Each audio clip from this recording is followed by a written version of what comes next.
Bisa-bisanya pengacara dari si pengantin flare ini menyalahkan tim TNBTS karena tidak adanya pemeriksaan.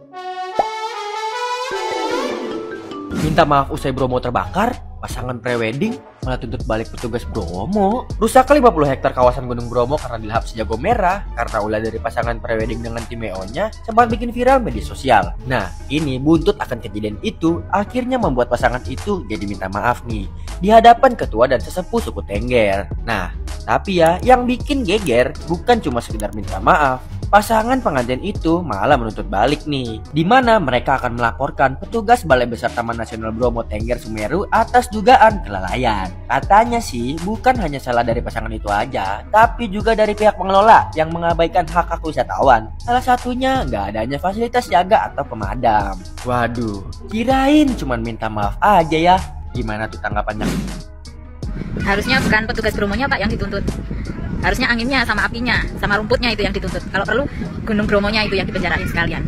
Jadi kalau ada banjir guys ya, yang dituntut itu hujannya, sungainya, tanggulnya yang jebol, itu yang dituntut. Karena itu penyebab banjir, itu yang dipenjarain. Aduh, nggak habis pikir. Rombongan prewedding penyelut flare salahkan TNBTS atas kebakaran Bromo. Ini sudah salah, malah nyalain orang lain atau pihak lain. Emang sudah minta maaf, ya seharusnya ya selesai, sudah minta maaf aja. Kalau diproses secara hukum ya emang itu kesalahan Anda. Tapi kalau kemudian malah menyalahkan pihak dari pengelola Bromo, itu salah besar ya. Karena bagaimanapun itu kecerobohan Anda. Kalau katanya kok ndak ada pendampingan, nggak ada peraturan, nggak disampaikan, nggak boleh ini, nggak boleh itu, yaitu kesalahan Anda yang tidak pernah berpikir secara logis ya, bahwa ketika berada di satu tempat di mana di situ ada pepohonan yang banyak, entah itu rumput, entah itu ilalang yang kering, itu semestinya kan berusaha untuk tidak kena titik api sekecil apapun. Berarti kalau Anda di situ ya jangan pakai peralatan yang mengandung api atau bisa menimbulkan percikan api. Kalau Anda kemudian memakai itu dan terbakar, ya itu mutlak murni salah Anda. Jangan menyalahkan pihak lain. Nah, kalau setiap orang yang datang kemudian harus didampingi, kemudian dikasih tahu ndak boleh api, ndak boleh ini. Kalau kita sudah dewasa sebenarnya kita tahu. Kan kita tahu bahayanya. Ibaratnya kalau kita seperti kita mungkin ingin memperbaiki atau menggunakan alat-alat listrik, maka keadaan tubuh kita jangan ada yang basah. Nah, seperti itu harusnya kita bisa berpikir seperti itu, sehingga ketika terjadi aliran listrik menyengat atau menyetrum Anda, jangan salahkan pihak PLN. Kalau kemudian Anda menyalahkan PLN, tidak ngasih tahu kalau main listrik itu tidak boleh basah, ya itu berarti Anda yang kurang peka, yang tidak bisa berpikir secara logika. Dan ini pengacaranya ini saya kira malah mau cari-cari kesalahan pihak lain. Nah, ini menurut saya ya udah, kalau begini malah akan menuntut pihak lain, malah akan menyalahkan pihak lain, ya sudah tuntut sebesar-besarnya, hukum sebesar-besarnya aja, udah apa adanya. Kalau bisa tambahi aja dendanya maksimal 1,5 M, entah bagian mau bayarnya terserah, biar kapok sekalian. Karena ndak peka dia, karena dia yang salah mau menyalahkan pihak lain, nggak masuk akal. Kan sepasang pengantin flare berikut perwakilan dari tim WO-nya sudah minta maaf, tapi statement dari pengacaranya bikin gue gemes. Sudah jelas bahwa tindakan yang dilakukan oleh kliennya ini, si sepasang pengantin flare ini, adalah sebuah kesalahan yang sangat fatal. Bisa-bisanya pengacara dari si pengantin flare ini menyalahkan tim TNBTS karena tidak adanya pemeriksaan, tidak adanya sign-sign peringatan dan sebagainya. Gue kasih tahu ya Pak, biar lu mudeng. Yang namanya lingkungan itu wajib kita jaga bersama kelestariannya. Sebenarnya nggak diperlukan tuh yang namanya peringatan dan sebagainya dan sebagainya. Yang diperlukan itu cuma satu, yaitu kesadaran. Kesadaran masing-masing dari kita untuk menjaga kelestarian lingkungan. Walaupun tidak adanya sign pemberitahuan, pemeriksaan dan sebagainya, lo itu sebagai pengacara harusnya tahu bahwa kelestarian lingkungan ini juga ada peraturan perundangannya. Kan lo pengacara harusnya bekerja sesuai dengan hukum yang ada, dengan dasar-dasar hukum yang ada, bukan cuma asal bicara. Lu hitung tuh kerugian yang disebabkan oleh kelalaian dari klien lu si pengantin flare ini. Udah jelas-jelas klien lu salah, malah nyalah-nyalahin orang lain. Kalau cuma mau nyalah-nyalahin orang lain, nggak usah lo. Emak gue jauh lebih jago daripada lo. Karena kerjaannya nyalah-nyalahin gue mulu.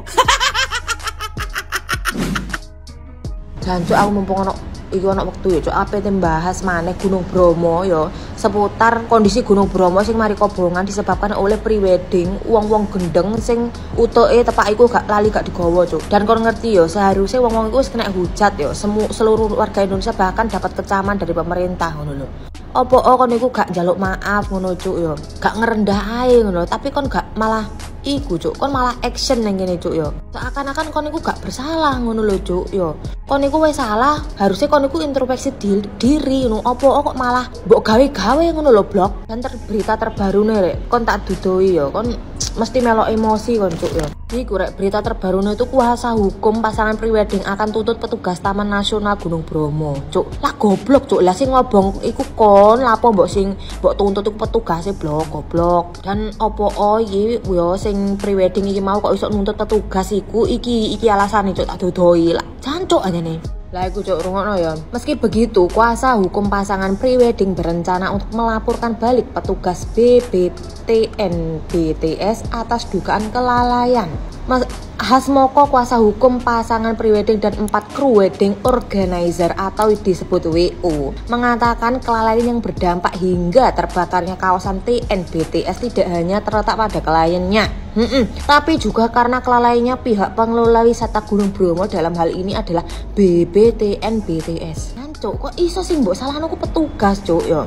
Lah kon iku wis gede, Cuk, wis jembuten ya. Ya kon iku kan iso mikir ngono lho, Cuk. Kamu kan seharusnya iso main ya. Mosok kudu iki dioyak-oyak koyo arek SD karo arek TK, Cuk. Untuk para pengunjung semuanya di Bromo, mohon untuk perhatiannya agar di mana musim kemarau ini tidak membawa benda-benda yang potensi mengeluarkan api karena pohon-pohon dan daun-daun di sini sudah kering dan sangat mudah sekali terbakar. Kudu ngono ta, Cuk. Arek SD iku roh, Cuk, teori benda yang kering yo iku mudah terbakar, gadel ngono lho. Opo kon nyalano petugas sing jare iku lalai. Lah kon iku seharusnya mikir, Cuk, iku kudu omamu, iku kudu tanahmu, iku ku tempat wisata sing harusnya iku mbok jaga ngono lho. Opo kon kok malah menyalakan flare sing jelas-jelas iku tepak musim kemarau di mana semua pohon dan dedaunan iku mau kering, blok goblok. Jancuk ngono lho. Kon iku minimal lek gak iso ngekei manfaat gawe wong-wong sekitarmu, gak usah nyusahne ngono, iso gak sih, Cuk? Jancuk. Lo pernah gak sih lihat yang namanya sesosok makhluk hidup yang mereka itu benar-benar ketahuan salah, kebangetan banget itunya, tingkah lakunya itu nggak mau disalahin, berak-berok, mencak-mencak kayak gitu, dan dia itu kayak misalnya gue yang paling bener, ini bener loh gitu loh, terus lo mau apa? Ya udah biarin aja. Nah itu namanya makhluk error ya teman-teman ya, atau udah konslet. Even kayak hewan aja masih ngerti, oh ini nggak boleh, ini salah gitu ya guys ya. Lo pernah nggak sih yang namanya kayak ketemu sama orang ngutang ke kamu, kemudian mereka yang tambah galak, tambah main play victim, kayak lah aku kan miskin, kamu nggak dosa atas sama orang aku kayak fakir, padahal nggak miskin banget, cuman yang namanya boros dan ya itu miskin ilmu seperti itu ya. Atau sana deh dudukin makam orang tuaku, aku tuh kan yatim piatu, aku nggak bisa apa-apa, dosa lo kamu. Nah kayak gitu ya guys ya, itu namanya sosok setan yang berkedok seperti orang-orang yang meminta belas kasihan. That is the true narcissistic ya teman-teman. Wah orang kayak gini tuh nggak bisa yang namanya kamu ajak kamu ajak yang namanya kayak kasihanin, kamu benar-benar kayak memahami dirinya itu siapa gitu. Gak bisa guys, dia tuh selalu main-main palsu, main-main hal-hal yang orang itu ya nggak apa-apa deh, yang penting dia seperti itu, kayak gitu. Diwajarin tingkah lakunya seperti itu ya guys. And this is not make me so comfortable karena mending ya, saya tuh nggak pernah ngutangin orang, tapi aku pernah dengar case-case-nya orang-orang itu ada yang diginiin, disebut jahat lah orang yang mengutangi itu ya guys ya, atau debitur itu disebut jahat sama orang-orang seperti itu, disebut inilah penyiksa mental, bikin mental illness ya. Sama kayak ini sih, lo tuh udah bener-bener bakar dan juga hampir ngebunuh makhluk hidup di Bromo gitu ya guys ya. tapi lo tuh nggak mau disalahin gitu loh. Kamu tuh nggak mau yang namanya kayak ini lo kesalahan kamu atau apa, nuntut. Dan alasan mereka tuh pasti satu, mereka yang orang-orang petugas Bromo itu mengguncang mental kita. Kita kan mau menikah, kita kan mau senang-senang, kalian nggak sedih apa lihat orang tua kita seperti ini gitu. Nah, gue percaya omongan mereka tuh pasti kayak gitu guys. Dan menurut aku para polisi dan petugas hukum yang waras, segerakanlah mereka ini terapi aja atau healing aja, nggak usah di penjara, nggak usah di apa. Memang mereka ini benar-benar narcissistic and mental illness dan bahkan lebih ke arah ODGJ ya.